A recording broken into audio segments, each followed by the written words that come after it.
अस्सलाम वालेकुम रहमतुल्लाहि वबरकातुहू। कैसे हैं अज़ीज़ तुलबा? उम्मीद है आप खैरियत से होंगे। तो अज़ीज़ तुलबा, हम लोगों ने जो है 8 यूनिट को स्टार्ट किया हुआ है अलजेब्रा को। तो उसमें 8 ए को हम लोगों ने डिस्कस कर लिया था and today we are going to discuss about 8 B.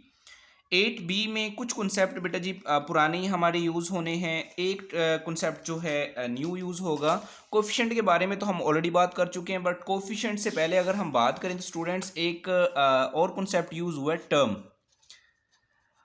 Terms के बारे में हम लोगों ने डिस्कस करना है कि टर्म्स बेसिकली कहें तो उर्दू में अगर बात करें तो हम तादाद कह सकते हैं इसको। Terms for example 4x + 3y।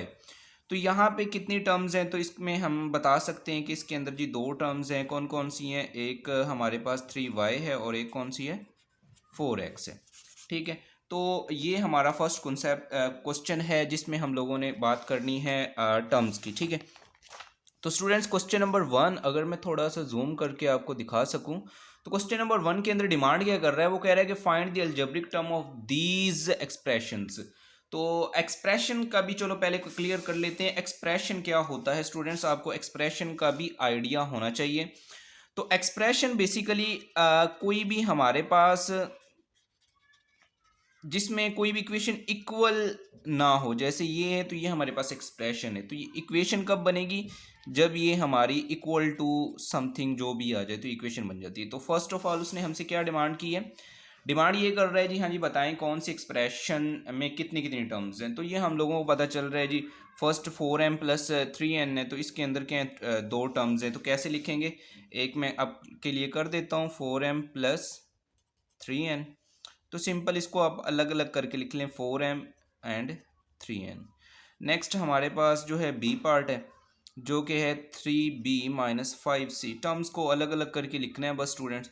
तो 3b हमारा अलग हो जाएगा और -5c अलग हो जाएगा।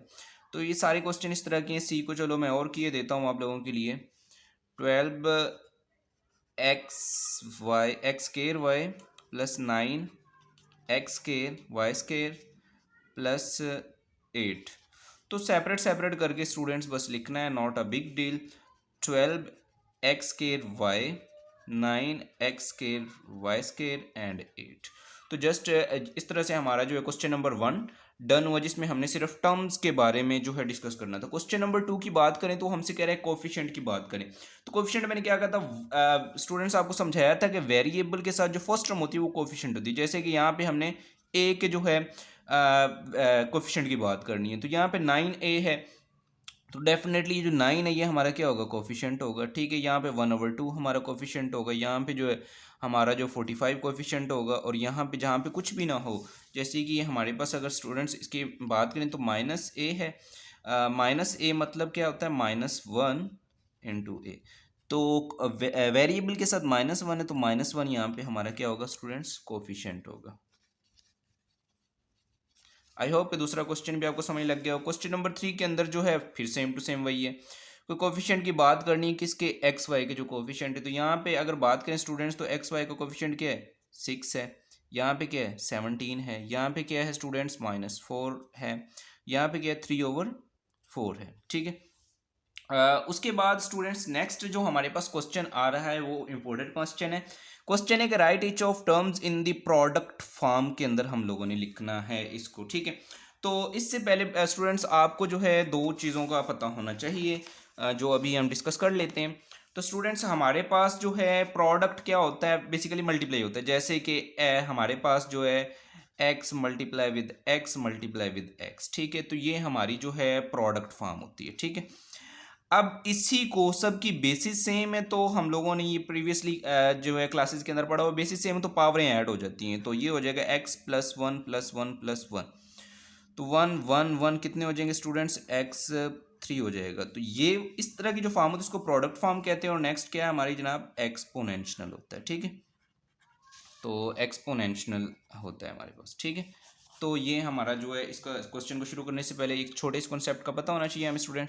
तो क्वेश्चन है स्टूडेंट हमारे पास जो है 30x²y²z³। ठीक है, मैं थोड़ा सा जूम कम कर देता हूँ ताकि जो है हम आसानी से काम कर सकें। जी स्टूडेंट्स, तो इसको हमने लिखना है प्रोडक्ट फॉर्म में। तो जैसे कि मैंने आप लोगों को बताया था कि अगर हमारे पास जो है ये वाली टर्म एक्सपोनेंट में, तो उसको हम प्रोडक्ट में इस तरह से लिख सकते हैं। तो 30 सिंपल हमारा वैसे ही आ जाएगा। एक्स स्केयर है तो एक्स स्केयर का मतलब एक्स 2 टाइम है, तो ये 1 टाइम एंड ये 2 टाइम। वाई 2 है मतलब वाई भी कितने टाइम है, 2 टाइम है। और जेड 3 टाइम है तो हम सिंपल इसको जेड को 3 टाइम लिख देंगे, ठीक है। तो एक और क्वेश्चन यहाँ से मैं आप लोगों के लिए कर देता हूँ स्टूडेंट्स। तो डी वाला मैं मज़ीद ट्राई कर देता हूँ, जो कि सारी आसान है, बाकी ख़ुद आप ट्राई कीजिएगा, ना समझ लगे तो आप कमेंट बॉक्स में ज़रूर पूछ लीजिएगा। तो 9a³ क्यू स्केयर r4, तो इसको प्रोडक्ट फॉर्म में लिखना है। तो 9 मल्टीप्लाई विद a कितने टाइम है, 3 टाइम, तो 1 2 एंड 3। क्यू कितने टाइम है, 2 टाइम है, 1 2। उसके बाद r4 टाइम है, तो थोड़ा सा मैं नीचे लिख देता हूँ, 1 2 3 एंड 4। तो ये हमारा क्वेश्चन नंबर जो है 4B तमाम हुआ। उसके बाद बात करें स्टूडेंट्स, तो हमारे पास जो है क्वेश्चन नंबर 5 है। अब क्वेश्चन नंबर 5 के अंदर क्या डिमांड कर रहा है वो हमसे, वो कह रहा है कि write down in exponential form, ठीक है। तो एक्सपोनेंशियल फॉर्म के अंदर हमने इसको रिप्रेजेंट करना है सेम टू सेम, जैसे अभी पहले मैंने आपको इसके ऑलरेडी इसके बारे में बताया हुआ है। तो ए को ज़रा मैं सॉल्व करने की कोशिश करता हूँ। तो हमारे पास ए है बेटा जी, पी मल्टीप्लाई विथ पी, तो 5p हैं, 1 2 3 4 5। तो ये एक्सपोनेंशियल फॉर्म के अंदर, सॉरी प्रोडक्ट फॉर्म के अंदर है। तो हम लोगों ने इसको एक्सपोनेंशियल में चेंज करना है। तो हम लोगों को पता है बेसिस सेम हो तो पावरें क्या हो जाती हैं, ऐड हो जाती हैं। तो ये 1 1 1 1 1, आप एक साथ 5 लिख सकते हो, या आप ऐसे भी कर सकते हो 1 + 1 + 1 + 1 + 1।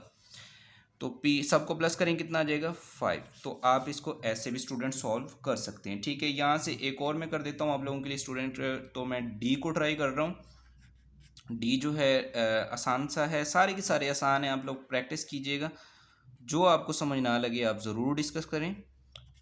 तो सिंपल इसको, ये जो है हमारा किस में है स्टूडेंट्स, प्रोडक्ट फॉर्म में है, एक्सपोनेंशियल में लेके जाना है। वेरी सिंपल, 3 इंटू एस, ठीक है। एस कितने टाइम है, 1 2 3, 3 हो गया, ठीक है।